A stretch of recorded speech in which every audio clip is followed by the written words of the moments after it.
Deep within the tropical rainforest, a place where sunlight is filtered through millions of leaves, life moves with an ancient rhythm. The air is thick with moisture.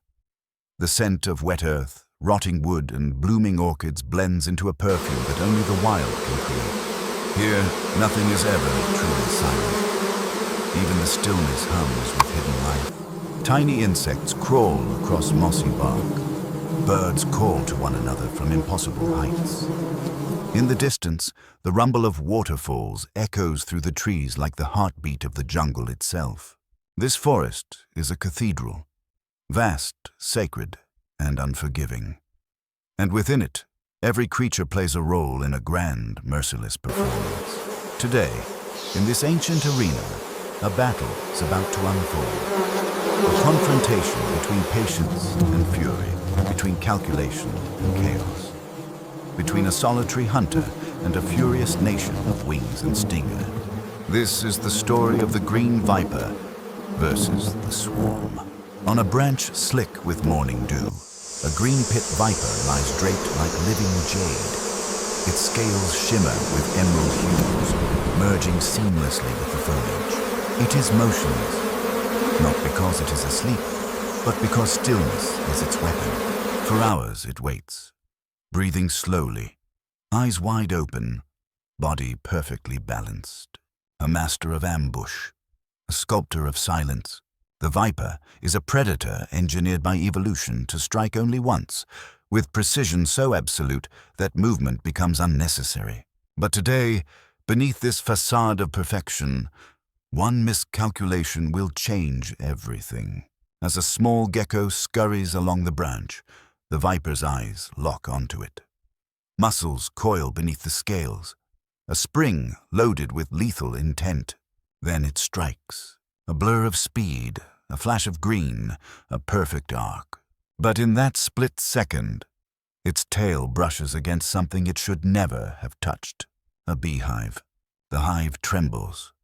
Tiny vibrations race through its wax chambers. Inside, tens of thousands of bees freeze, sensing the disturbance. For them, this is not just a jolt.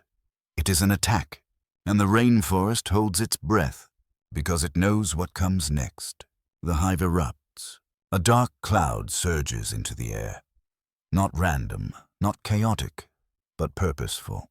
Thousands of bees pour out like a river of black sparks. Their wings beat so rapidly that the air vibrates with a sound that is neither a hum nor a roar, but something in between, something primal. For the bees, this is not merely defense, it is war. And their enemy is clear, the serpent clinging to their home. The green viper lifts its head, sensing the wave of danger hurtling toward it. The hunter becomes the hunted. The first bees reach the viper. They dart in, strike with precision, and retreat, attempting to overwhelm the reptile with sheer numbers. Stingers pierce the gaps in its scales. Venom floods superficial tissues. Dozens of impacts land simultaneously. But this predator is not easily broken. The viper's skin, thicker, tougher than that of many mammals, shields it from the worst of the damage. The venom, designed to kill small intruders, struggles to penetrate deeply enough to threaten a cold-blooded body. Yet pain is pain, and pain builds. A wall of bees closes in from all directions. The viper begins to sway, trying to reposition, trying to find space to breathe. But the swarm gives none. Most animals would panic. Most would flee blindly and exhaust themselves. But the viper does not panic. It slows its breathing, narrows its focus, shuts out the chaos. Its brain, small yet honed by millions of years, calculates silently. Running is impossible. Hiding is pointless. Fighting thousands at once is suicide. Yet there is one truth the viper has learned through a lifetime of survival. No army is perfect. Every swarm has a weakness. The question is whether it can find that weakness before its strength runs out. Bees are powerful because they move as one, a living organism made of thousands of bodies.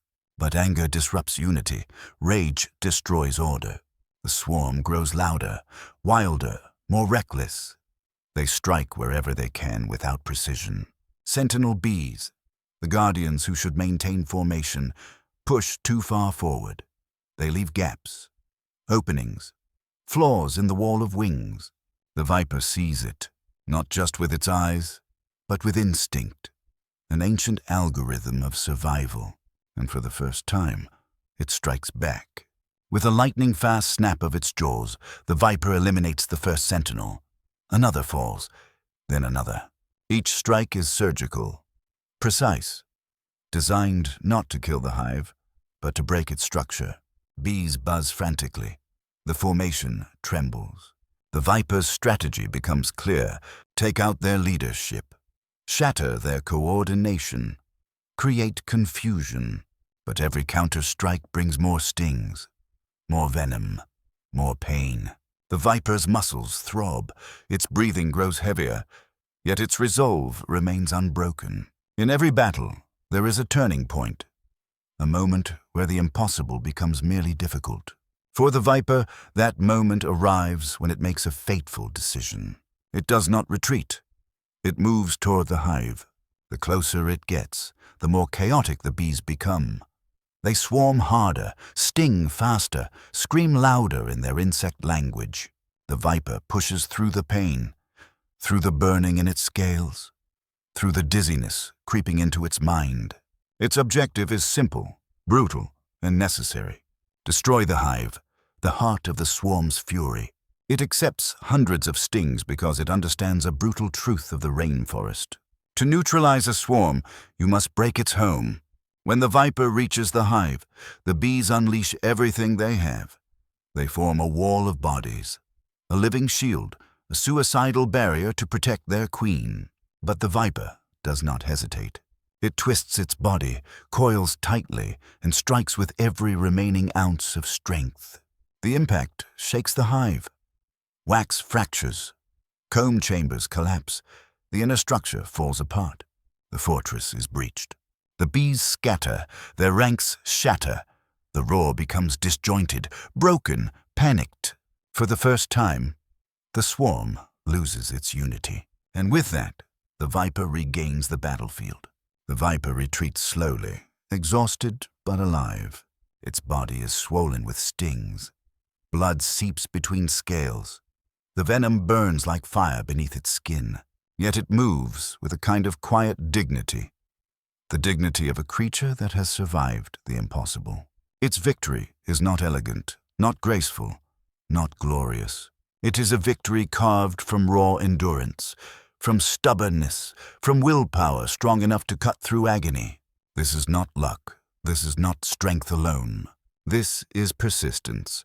Persistence forged through evolution's harshest tests. As the rainforest returns to its quiet hum, this battle leaves behind a lesson whispered through the vines and leaves. Plans collapse. Strategies fail. Strength fades. Anger blinds.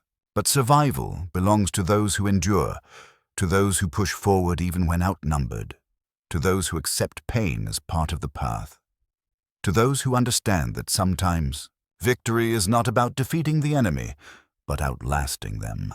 The green viper, bloodied, battered, but unbroken, becomes a symbol of this truth.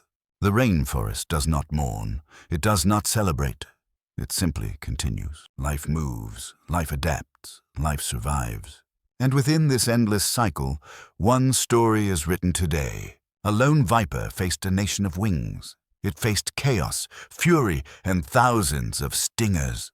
And it prevailed, not because it was the strongest, but because it was the most patient, the most persistent, the most willing to suffer for its goal. In the end, that is the law of the rainforest and the law of life.